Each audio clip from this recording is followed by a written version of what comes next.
Aloha, everybody. Welcome to the Jarod Lucas Show, a special edition from Waikiki Beach. We're here at the Outrigger Reef Waikiki Beach Resort. Jarod Lucas, Alex Margulies. What a week. Obviously, We're taping this before Christmas Eve, so a little bit dated, but an incredible week so far for your team on the islands, getting ready to go into the championship game. We'll obviously tape this before the results of that, but it's already been a great week for your team.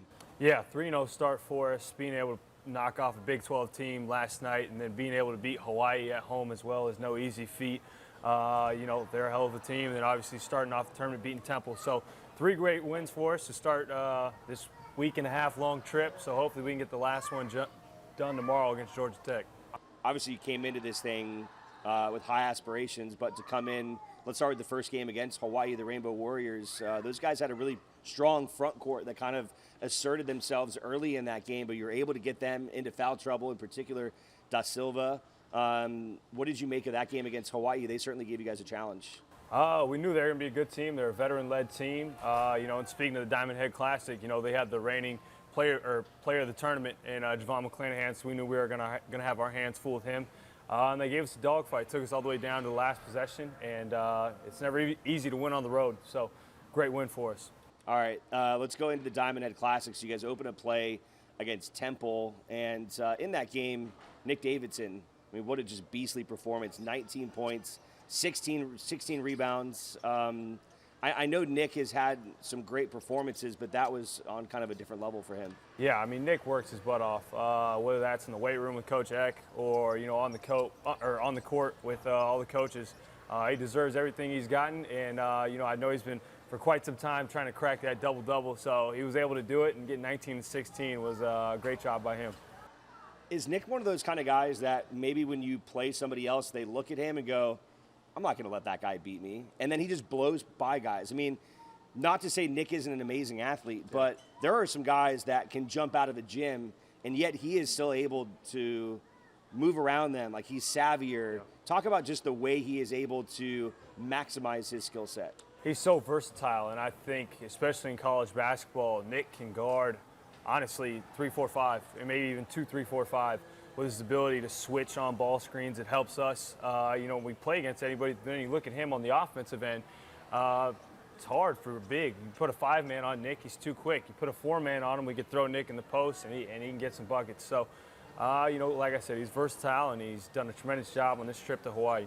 It's obviously been a surprise for you guys not to have KJ Himes, who's been ill the last 2 games. So it was Nick kind of moving back into that 5 spot, which is something he was very comfortable with, I think, by the end of the season last year. I guess how much of a benefit was that to your team that you didn't play with KJ, I guess, last year, because now in the absence of having him here on the islands, of course you'd love to have him on the court, but you guys haven't really dropped a beat. Well, hopefully KJ is good by tomorrow in our game against Georgia Tech, but I think it just gave opportunity to Nick. And Nick, when you speak about last year, Nick, when Will Baker wasn't having his best game, we could always throw Nick in, and he did a great job even then as a freshman. So now, being the sophomore that he is, he's able to come in and play right away, and then you plug in Daniel Foster at the 4 spot, I guess we'd say. But Daniel Foster can guard 1 through 5, and his ability to shoot the 3 this year has been amazing for us. It helps stretch the floor. So having him on the court as well as Nick has been a great compliment. And once we get KJ back, I'm sure that'll be great as well, because it just goes 1 through 10 or 11 guys in our rotation can all really play at a high level. All right, let's talk about the semifinal game of the Diamond Head Classic. You guys take on TCU, a team out of the Big 12. That's one of the top basketball conferences in the country. Really kind of a validating win for this team. You had one earlier this year against Washington on the road. To beat TCU and to beat them the way that you guys did, what do you think that means to the locker room and just what kind of that will do, potentially for the rest of the season? I think it was one of the more unique matchups in college basketball. The coaches had told us before the game, we're the 6th oldest team in college basketball. They're the 3rd oldest team in college basketball. So we knew it was going to be physical. You have guys that are 5 years and 5 years or more in the weight room. So it was a great matchup for us. And when you think about it, being able to knock off the Big 12 team, we're going to get a piece of that throughout the rest of the year. And then obviously we have another opportunity to play an ACC team. We'll get a piece of those types of wins. That would be great for us. What do you make about this, the way that your team came out in that game against TCU, just the kind of the tenacity that you played with. It reminded me of what you looked like in Seattle when you came against Washington. You guys were just the team that was determined. Do you feel like that has been a little bit of a calling card to your team, is that you guys do play with that tenacity? Yeah, I think we've been through the wars before, and I think that's a great term to kind of use just because of the times we've gone through it before. And we look back last year, we had a similar opportunity against Kansas State, Big 12 opponent, and we get the same opportunity in an MTE the next year against TCU, and I brought it up with the guys as we were headed out to the court. Last year we didn't make the most of our opportunity against Kansas State, losing to overtime, so we knew that we wanted to win this game because it hurt us last year, seeing Kansas State going to the Elite Eight and knowing that we could have had that win. So being able to knock TCU off was great for us. All right, in that game, you guys were able to hold them to about 75, I think was the final. They score 87 a game. What kind of challenge was that for your defense, and what was the key to success? It seemed like you guys were really good at slowing them down. Like, they didn't have a ton of possessions where they could get to the basket quickly. You guys seemed to make them kind of work for every single point that they scored. Well, we knew coming into the game we had to limit our turnovers. They're a team who thrives off of turnovers, turning the other team over. So we knew a lot of times if you turn the ball over, their percentages, when you look at it, they're scoring a bucket most of the time once you turn the ball over because of how good they finish at the rim. So we knew we had to limit turnovers, and I think we did a really good job of limiting our turnovers. Okay, three-point shooting has been up and down for you guys this year. In the game against TCU, 8 of 17. In the first half, when you had three-point baskets made by Tyler Rollison, Daniel Foster, Hunter McIntosh, you're getting all of these different guys being able to chip in from three. To me, that would kind of change the tide of the first half. All of a sudden, off the bench, you guys are having multiple guys hitting outside shots. That seemed to give you guys a huge lift offensively. I think it stretches the floor. When you look at our team right now, I don't think we're shooting the best of our capabilities, myself included. But eventually, it's going to get to where it needs to be. And you saw it last night when the shots are falling for us. It helps space the floor. It helps a lot of our drivers, like Keenan, Trey, myself, trying to get to the basket when teams know you can be in your gap. But if we have shooters ready to shoot and knock it down, it makes it a lot harder. So it was great by everybody else on our roster to be able to knock it down.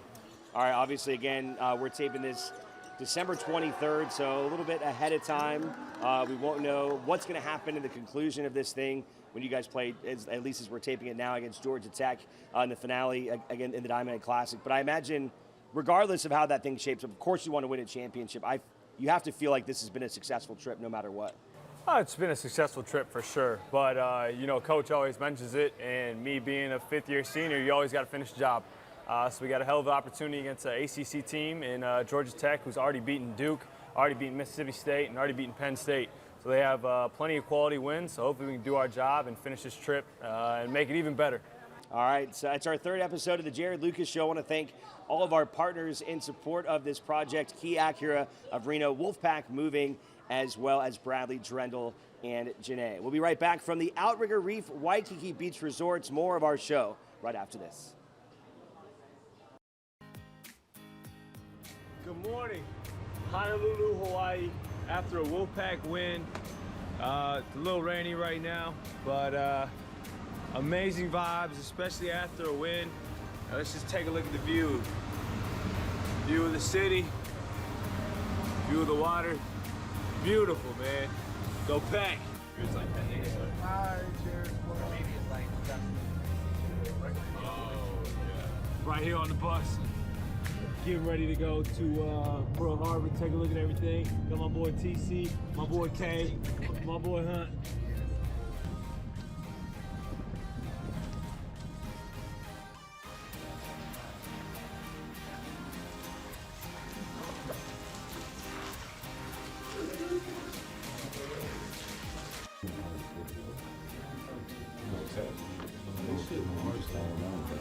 But we on JK.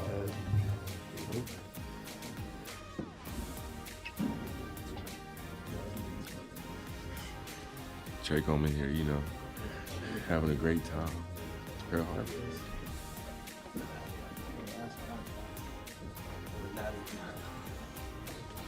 Here at the Pearl Harbor Memorial. Beautiful to be able to be in here with my teammates. Beautiful Waikiki Beach in Honolulu, the Outrigger Reef Beach Resort, the site of our NSN headquarters all week long here on the islands. Welcome back to the Jarod Lucas Show, presented by Key Acura of Reno, Wolfpack Moving, and Bradley Trendle and Janae. Jarod Lucas, Alex Margulies, taping this again before Nevada finishes up the tournament in Hawaii. Jarod, we just saw a piece there of you and your teammates exploring Pearl Harbor. What was that experience like? Did you get a chance to see one of the most iconic kind of war memorials here in our country? It was a unique opportunity, and definitely one that I know my teammates and I are extremely grateful to be able to see. Obviously such a tragic event with so many people passing away, but being able to see the history of not only our country, but the island of Hawaii was awesome. To be able to kind of get that experience is unique too. So, I know being back here in Hawaii is important to you because this is a place that's special for your family. Your mom has Hawaiian roots. Your dad played basketball here at UH, and we're going to talk to him next segment. He's going to join us. Has it been different for you playing at Stan Sheriff Center and just being here on the island and feeling like maybe you're not just representing yourself and Nevada, but your family as well? It's pretty cool, and the University of Hawaii recruited me when I was coming out of high school, so it was pretty cool to be able to come back and be where my dad played college basketball at, and me and him, I think, have a similar style of play, so it's been pretty cool. And then my mom, you mentioned, with Hawaiian roots. My middle name is Kiko'i, so there's plenty of ties to the island of Hawaii. So it's been cool, and I'm looking forward to hopefully finishing the tournament off with a championship. That'd make it the best part. Kiko'i? Kiko'i.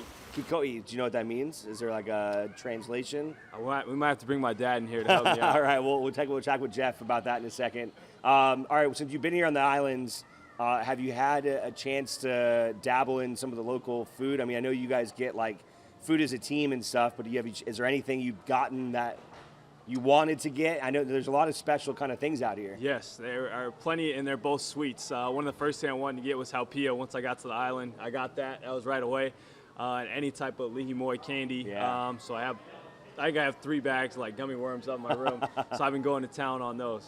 All right, pro tip for all of you out here, if you ever come to Hawaii, or you can even look for it in the States, the lihimoi powder, you can use that as like a rim for like a margarita or any kind of like cocktail, whatever, non-alcoholic. It is great rim for a drink. But what was the first one you said? Haupia. Haupia, that's kind of like, some people, that's kind of what I think most people either love or hate it, right? Yeah, describe what that is. I definitely think you can love or hate it, but coconut type of pudding. But you can also there's haupia cakes, which is one of my favorites, haupia cakes. So anytime I get haupia pudding, that's good too. All right, have you had a chance to spend time with family out here? I know you said your mom does have some roots here. Has that been a cool part of this process? It's been cool, and I've not only been able to hang out with my mom and my dad, but my dad's been able to see some of his former teammates. There's a guy that came up to me the other night before the game, mentioned that he played with my dad, and then my dad's former coach was mentioned on ESPN the other night being in the building. So it's been pretty cool. All right, so we talked about Nick Davidson in the first segment. Nick told me before he left for the Islands he had to get some surfing in here. I did ask Coach after his double-double if Nick had earned some surf time. He said, one, absolutely not. But I have a feeling, you guys are here on Christmas Day. If Nick gets another double-double on Sunday, does Nick earn himself surf time? Definitely. Coach is huge on rest. So anytime we have between games, and especially in a tournament, it's shut down. You're in your room, so you're resting, you're getting ready for the next game. But if we get the job done, Nick will definitely be allowed to go on the beach, probably be able to do whatever he wants. And if he gets a double-double again, that'll be great. And that is actually one thing I do want to point out, like being out here, you guys have been here now as we tape this for about a week, but it's not like this is a big vacation for you guys. You're not sitting out there tanning in the sun and going for all these different activities. I mean, this truly has been a business trip. I imagine that can be a hard thing to kind of juggle, and you as one of the older guys have to maybe kind of imprint that on maybe some of your teammates is like, hey, we're in a great place, this is special, but we're still here to do work. Yeah, I mean, you go all the way up to the top of the ladder. Coach Alfred's huge on getting rest, and guys, when you do get free time, you shouldn't be outside in the sun or trying to do stuff that isn't basketball involved. So we did a great job focusing, and I think us as veterans do a good job of kind of implementing that to some of our young guys who haven't been on extended road trips like this. All right, come Christmas Day, again, we're taping this before that, assuming you guys are going to get that championship, what is on your docket for Christmas Day? What are you looking forward to when you do get a day off here on the islands? I definitely want to drink pina colada, no alcohol in there, and definitely some Lihimoy candy once again, being able to be on the island and then being able to go to the beach. We've kind of been a little bit unfortunate because some rain comes here and there, but hopefully we can get a sunny day all day on Christmas Day. That'd be awesome. Hang out with some of the guys on the beach. That'd be pretty cool. All right, coming up next, Jeff Lucas, Jarod's dad, is here on the island. He's a former UH basketball star himself. We're going to talk about being back and what it's been like to watch Jarod play in his old arena. More to come right after this. Welcome back to the Jarod Lucas Show. We're here at the Outrigger Reef Waikiki Beach Resort, and Jeff Lucas is joining us. Jeff, I'm sure it's been just such a cool journey to watch your son play basketball in the first place, but to see him finishing up his college career where you played college basketball in Hawaii, I imagine this has been kind of a surreal experience. Yeah, I mean, full circle for our whole family. You know, I mean, for me to be here, it was 36, 37 years ago, 38 years ago, and then yesterday I went on campus and checked some things out where I used to live, and we used to play in a different arena downtown, but it's been great to come back and see him play and see the team succeed and him succeed as well.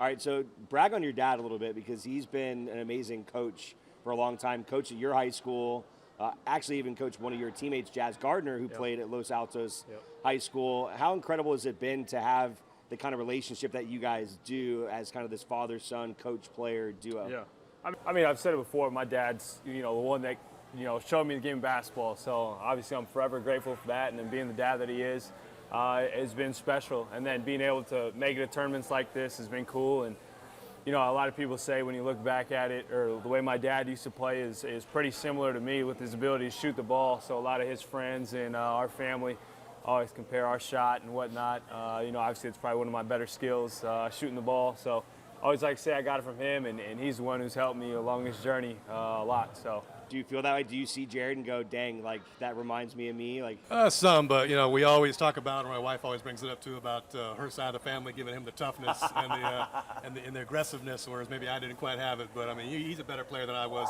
back in the day, but I can still shoot with him though. Do you guys ever like hoop it up still, like go one-on-one?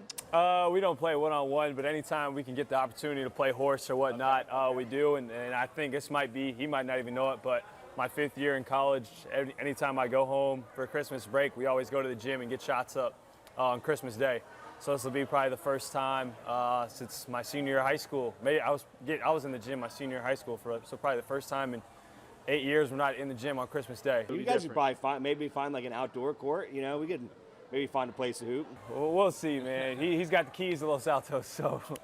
It's nice having your own gym key. That's nice. Yeah. When you watch Jarod shoot, he obviously is an aggressive shooter. Like he'll take a volume of shots. Is there ever a time when you're like, don't take that? I think it's that philosophy of shooters always shoot, always shoot. That's kind of how I was too. You're going to have your bad games, and you're going to have your great games, your good games. So I think it just kind of comes and goes, and it's kind of just the way the game, where all sports are, right? You got your good games and bad games. So obviously if you're not hitting the three, you want to go in for two, and he's had a real good mid-range game and going to the rack here recently a lot too. And so with the physicality, it's been a lot of success for him. How cool has it been just to see the team, the way they've been playing, and I imagine like you're sitting there looking and every game you go to now that this is it. This is like the end of Jarod's college career. That has to be kind of crazy. Oh yeah, just gonna be the last couple months here coming up, and I remember Jarod was saying something a few months ago about he's not sure where he's gonna be here in about 4 or 5 months. What's the next step?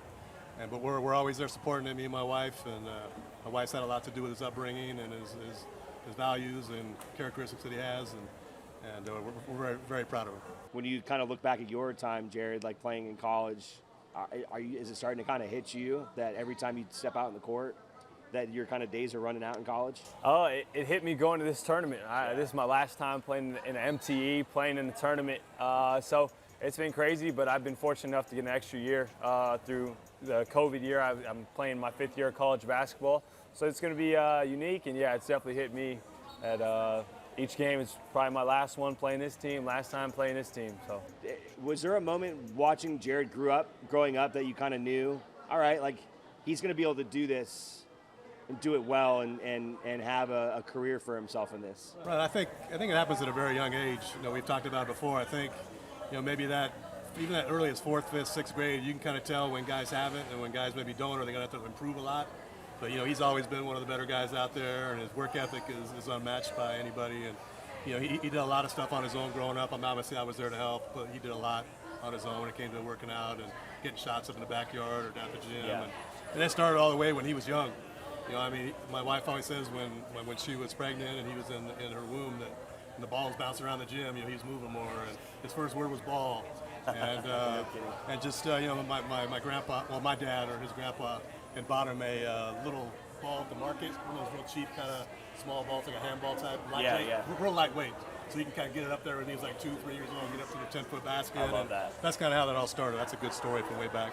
All right, so we talked to Jarod about this, but just for you, your wife, your family, to have this experience in Hawaii, to have so much time here, I imagine this is kind of one of those experiences that will last a lifetime. Right, I mean, growing up, my family took some trips here to Hawaii, the different islands, and obviously coming here, we've had a lot of connections here with Oahu and the islands, and this is our first time being back since our honeymoon. So wow. we've been to the Big Island, we've been to Kauai, been a couple places here and there, but yeah, back here, that's why I was pretty excited to go back to the campus and kind of check things out.